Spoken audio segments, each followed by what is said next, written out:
جب جب گالی دینے کا شوق ہے میرا نام لے کر گالی دو، میری ماں کے نام پر، میرے باپ کے نام پر، میرے خاندان کے نام پر، جتنا کوسنا ہے کوس لو، لیکن یاد رکھنا اگر حضور کی طرف انگلی اٹھاؤ گے، اگر نبی کی عظمت کی طرف بولو گے، ہمارے خون کا آخری قطرہ بھی جسم میں باقی ہے، تمہاری گردنوں پر چڑھ کر کے بولیں گے، تمہارے سینے پر چڑھ کر بولیں گے، اور تم یہ سمجھتے ہو تخت و تاج تمہارے پاس ہے، آج فوج و طاقت تمہارے پاس ہے، تمہارے ناجائز باپ آج سے 200 سال پہلے انگریزوں کی شکل بھی یہاں موجود تھی، تمہارے ناجائز باپ بھی یہ سمجھتے تھے ہندوستان سے اسلام ختم ہو جائے گا، ارے ان کا چورا بھی یہاں باقی نہیں رہا، سب ختم ہو کر چلے گئے، تم بھی اپنے انجام کا انتظار کرو، کچھ دیر کی خاموشی ہے پھر شور آئے گا، آج کتوں کا وقت ہے کل ہمارا دور آئے گا۔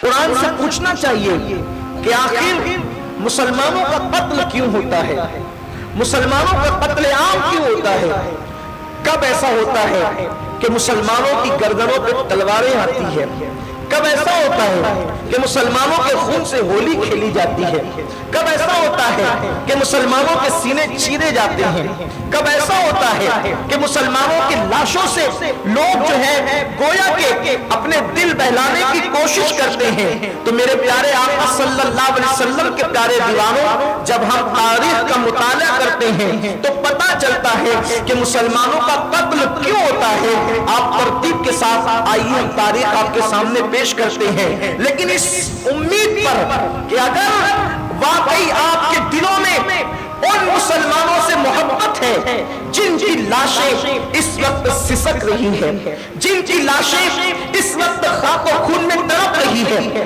جن کی عورتیں بیوہ ہو رہی ہیں، جن کے بچے یتیم ہو رہے ہیں، اگر ان کے لیے آپ کے دلوں میں ہمدردی ہے تو بہت غور سے سننا اور سن کر کے پھر عمل کی کوشش کرنا، اور اگر آپ کے دلوں کے اندر ان سے محبت نہیں ہے، ان سے الفت نہیں ہے، اور آپ صرف دھینگا مستی کے لیے یا صرف نعرے بازی کے لیے یا اخبارات میں تصویریں چھپانے کے لیے ان سے اظہار ہمدردی کرتے ہیں تو یہ صریح منافقت ہے۔ اور اگر دل میں محبت ہے تو جس بنیاد پر مسلمانوں کا قتل عام ہو رہا ہے ہمیں اس پر غور کرنا ہوگا، اس غلطی سے اپنے آپ کو بچانا ہوگا تاکہ مسلمانوں کا قتل عام رکے۔ بڑی معذرت کے ساتھ ہماری طبیعت یہ بن چکی ہے، کوئی مصیبت آئی ہم نے فوراً اس مصیبت کو پورا کے پورا کسی کے سر ڈال دیا، یہ اس کی وجہ سے ہوا، یہ اس کی وجہ سے ہوا، یہ اس کی وجہ سے ہوا۔ یہ بچوں کی طبیعت ہے کہ اپنی غلطی کو کسی کے سر ڈال کر کے مطمئن ہو جانا۔ یاد رکھنا یہ یقیناً دشمنوں کی بے وفائی تو ہے، ان کی سختی تو ہے، لیکن پورے کے پورا قصوروار کوئی نہیں ہوتا، کچھ انسان کا اپنا بھی قصور ہوتا ہے۔ آج یہ کیوں قتل ہوتے ہیں مسلمان، مسلمانوں کے جنازے کیوں اٹھتے ہیں، مسلمانوں کے بچے کیوں یتیم ہوتے ہیں، مسلمانوں کی عورتیں بیوہ کیوں ہوتی ہیں، مسلمان قبائل کے بہانے پر کیوں پڑھتے ہیں۔ آج یہ اور تاریخی حقائق کی طرف چلتے ہیں۔ سب سے پہلے ہم آتے ہیں اس جنگ عظیم کی طرف جو اسلام کی دوسری عظیم جنگ ہے جسے جنگ احد کہتے ہیں۔ بہت توجہ کے ساتھ سننا، اگر چاہتے ہو کہ دنیا میں مسلمانوں کا قتل رک جائے تو ہماری ذمہ داری کیا بنتی ہے؟ اسلام کی دوسری جنگ ہے، وہ جنگ عظیم جس میں انبیاء کا قائد، قائد المرسلین، سید العالمین، طٰہٰ و یاسین، وہ طاقت والا رسول جس کے اشارے پر اتنا بڑا سورج پلٹ آتا ہے۔ آپ سورج کو سمجھتے کیا ہے؟ زمین سے کئی گنا بڑا سورج ہے، اللہ اکبر، زمین سے کئی گنا بڑا سورج ہے۔ یہ سائنسدانوں کا بھی کہنا ہے، یہ اہل علم کی بھی تحقیق ہے۔ بتاؤ زمین کتنی بڑی ہے، کیا اس کے کنارے تک کوئی پہنچ سکتا ہے، کوئی اس کے کنارے تک جا سکتا ہے، کوئی اس کا کنارہ ناپ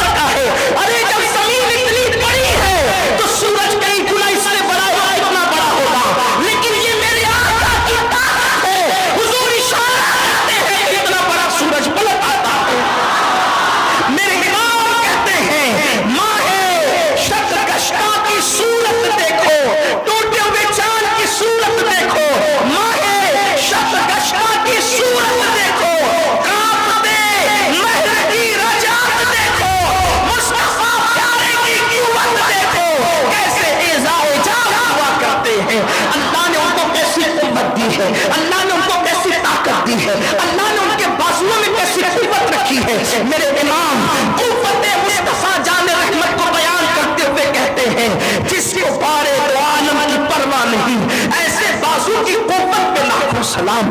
अल्लाह अल्लाह मेरे करीम आका मुस्तफा जान रहमत सल्लल्लाहु अलैहि वसल्लम बनफ्स नफीस अपनी उम्मत के अंदर उन 1000 बल्कि 700 लोगों की क़यादत कर रहे हैं। वो जंगे उहद है, जानिसारों को लेकर मेरे करीम आका मैदान उहद में आते हैं और आने के बाद आयनैन नामी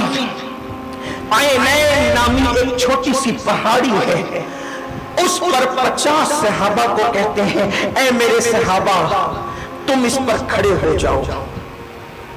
अगर आपका ध्यान है तो गौर से, ऐ मेरे सहाबा तुम इस ऐनैन नामी पहाड़ी पर खड़े हो जाओ। और जब देखना कि दूसरे सहाबा को गाजर मूली की तरह काटा जा रहा है तो भी तुम पहाड़ से नीचे मत आना, तुम पहाड़ से नीचे मत आना।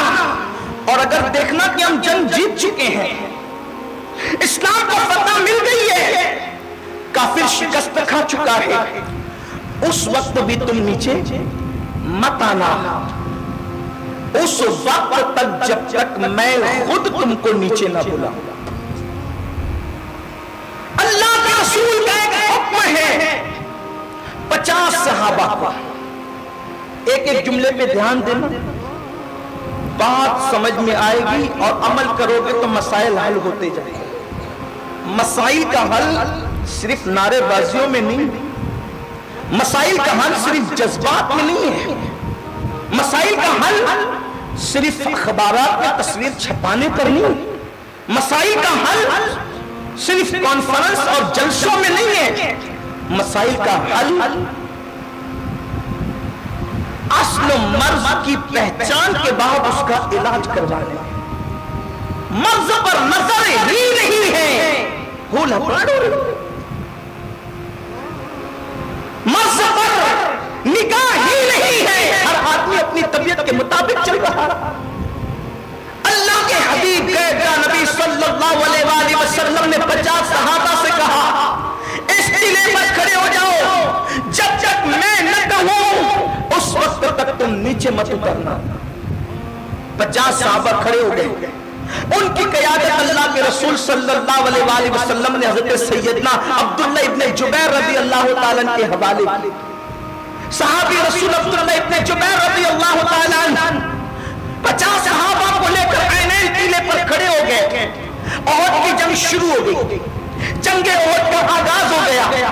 उस तरफ 3000 है, इस तरफ सिर्फ 700 नफूस कुदसिया, और उन 700 में भी सबके पास हथियार नहीं है, बल्कि हालत यह है कि कुछ लोग जाकर कहते हैं या रसूल अल्लाह दुश्मन तो मैदान में हथियार लेकर खड़ा है, हम किस तरह जंग करें?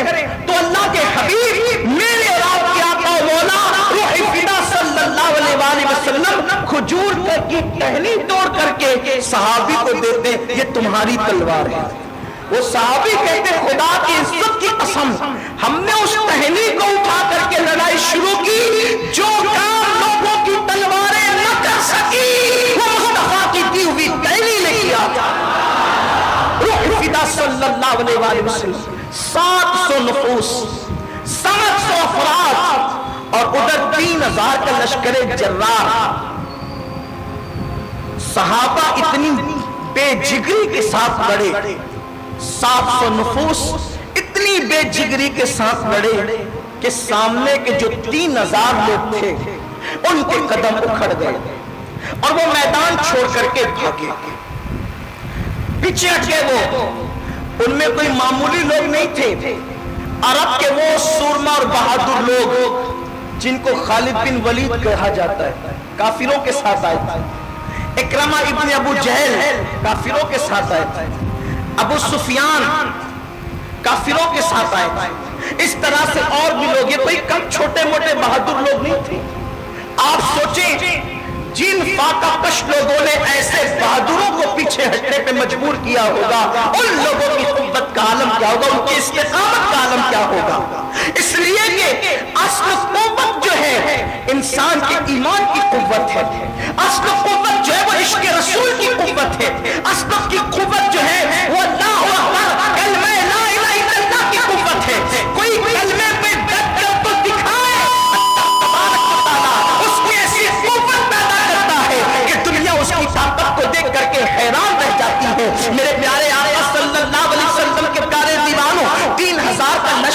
दिख न सका। 700 लोगों के सामने जो है वो पीछे हटता चला गया, हत्ता कि दुश्मन मैदान छोड़ने पे मजबूर हो गया, हत्ता कि दुश्मन अपनी औरतें छोड़कर, अपना सामान छोड़कर जो है वो गोया के सर पे पैर रख करके भागने पे मजबूर हो गया।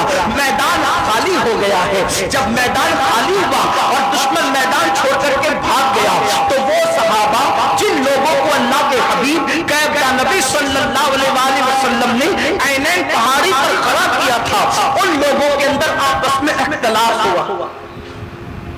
50 सहाबा में इख्तिलाफ हुआ एक मसले पर।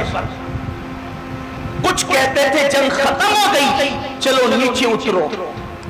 अब्दुल्ला इब्न जुबैर और दूसरे सहाबा कहते थे नहीं, हमारे जान, हमारे कैद, हमारे आका मुस्तफा जान रहमत सल्लल्लाहु अलैहि वसल्लम ने हमसे कहा जब तक मैं न कहूं उस वक्त तक नीचे मत उतरना।